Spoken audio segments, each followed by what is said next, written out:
Hello students, how are you? कैसे हो आप? आज हम पढ़ेंगे क्लास 11th आरोह का पहला चैप्टर नमक का दरोगा। मुंशी प्रेमचंद द्वारा लिखित नमक का दरोगा नामक कहानी मानव मूल्यों में आस्था जगाने वाली आशावादी कहानी है। इसमें सत्यनिष्ठा, धर्मपरायणता और कर्तव्य निष्ठा को सम्मानित किया गया है और उसे विश्व के दुर्लभ गुणों में व्याख्यातित किया गया है।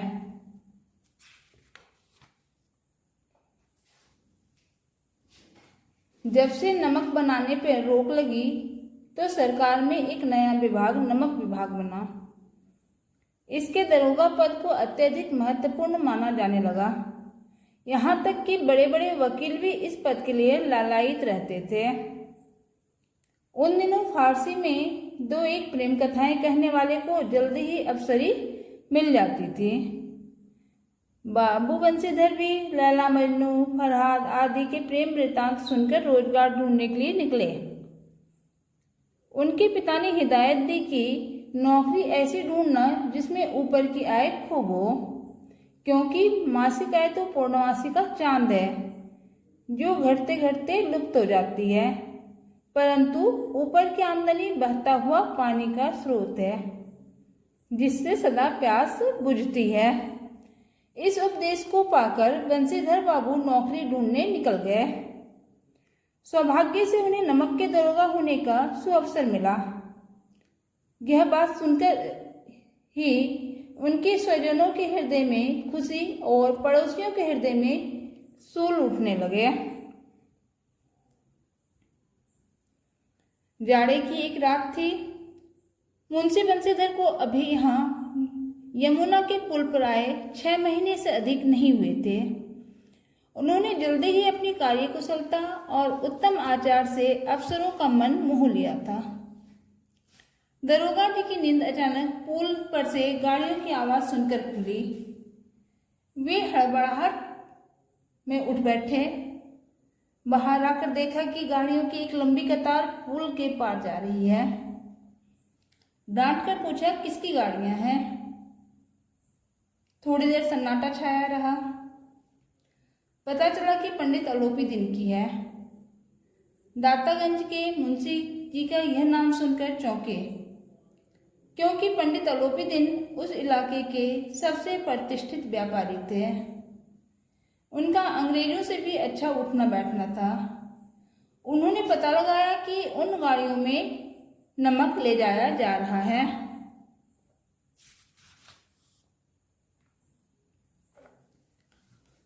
पंडित अलोपी दिन अपने सजीले रथ पर अर्धसुप्त यानी आधी नींद की अवस्था में चले जा रहे थे। उन्हें समाचार मिला, दरोगा जी ने गाड़ियां रोक दी हैं और वे घाट पर आपको बुलाते हैं। पंडित अलोपी दिन को लक्ष्मी की शक्ति पर पूरा भरोसा था। वे मानते थे कि न्याय और नीति तो लक्ष्मी के खिलौने हैं। अतः निश्चिंत होकर दरोगा के पास पहुंचे और बोले, हम ब्राह्मणों पर तो आपकी कृपा दृष्टि रहनी चाहिए। बंसीधर ने सरकारी हुक्म की चेतावनी दी।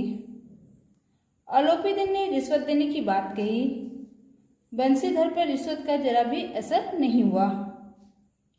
वह कड़क कर बोला, हम उन नमक हरामों में नहीं हैं जो कौड़ियों पर ईमान बेचते हैं। आप इस समय हिरासत में हैं। दरोगा जी ने बदलू सिंह को सेठ जी को हिरासत में लेने का हुक्म दिया, किंतु अलोपी दिन के प्रभाव के कारण वह उन्हें छू तक न पाया। अलोपी दिन भौचक्के रह गए।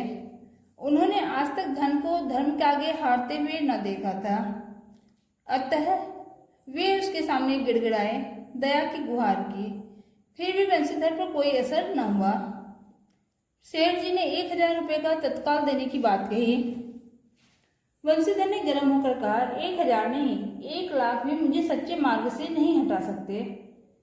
सेठ जी ने रिश्वत की राशि 5, 10, 15, 20, 30 और 40,000 तक बढ़ा दी, किंतु बंसीधर का ईमान नहीं डगमगाया। सेठ जी ने दया याचना भी की, किंतु हिरासत के आदेश दे दिए गए। अगले दिन दुनिया ने सुना तो खूब बातें होने लगी। पंडित जी के व्यवहार की निंदा हुई। बेईमान और भ्रष्टाचारी अफसरों ने भी उन पर टीका टिप्पणी की। जब गर्दन झुकाए आरोपी दिन अदालत में पहुंचे तो माना सारा शहर उन्हें इस हालत में देखने के लिए उमड़ पड़ा था। अदालत में पहुंचते ही हालत बदल गई। यहाँ के सभी कर्मचारी उनके बिना दाम के गुलाम थे। सभी उनके हाथों बिके हुए थे। फट से हलचल और भागा दौड़ी शुरू हो गई। वकीलों की टोली ने मिलकर उन्हें बचाने के दाव पेंच साधे। इधर वंशीधर के पास सत्य और स्पष्ट भाषण के सिवा अन्य कोई शस्त्र न था।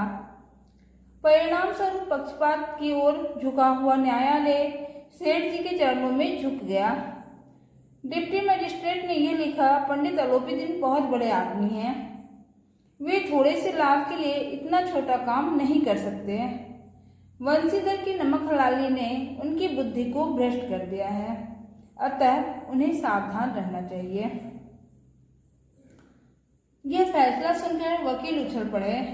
आरोपी दिन मुस्कुराते हुए अदालत से बाहर निकले, जबकि वंशीधर को समाज ने जी भरकर अपमानित किया।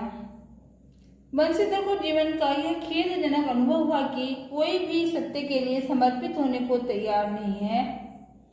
ये बड़ी बड़ी उपाधियां, ढीले लंबे चोंगे सब निरादर के योग्य हैं।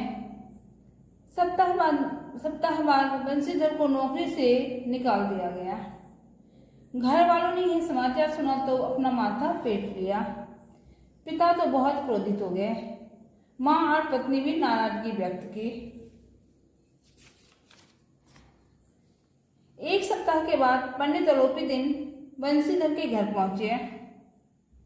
उन्हें आया देखकर वंशीधर के पिता अपनी बदकिस्मती और बेटी की मूर्खता का रोना रोने लगे। किंतु आरोपी दिन ने उन्हें चौंकाते हुए कहा, आपका बेटा कुल का तिलक है। ऐसे धर्मपरायण मनुष्यों पर तो सर्वस्व अर्पण किया जा सकता है। उन्होंने वंशीधर से कहा, आज मैं स्वयं आपकी हिरासत में चला आया हूँ।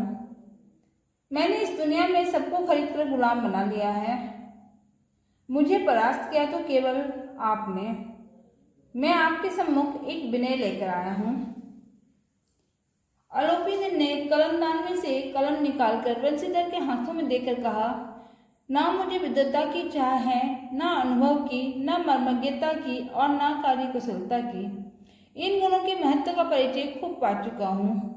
अब सौभाग्य और सुअवसर ने मुझे वह मोती दे दिया है जिसके सामने योग्यता और विद्वता की चमक फीकी पड़ जाती है।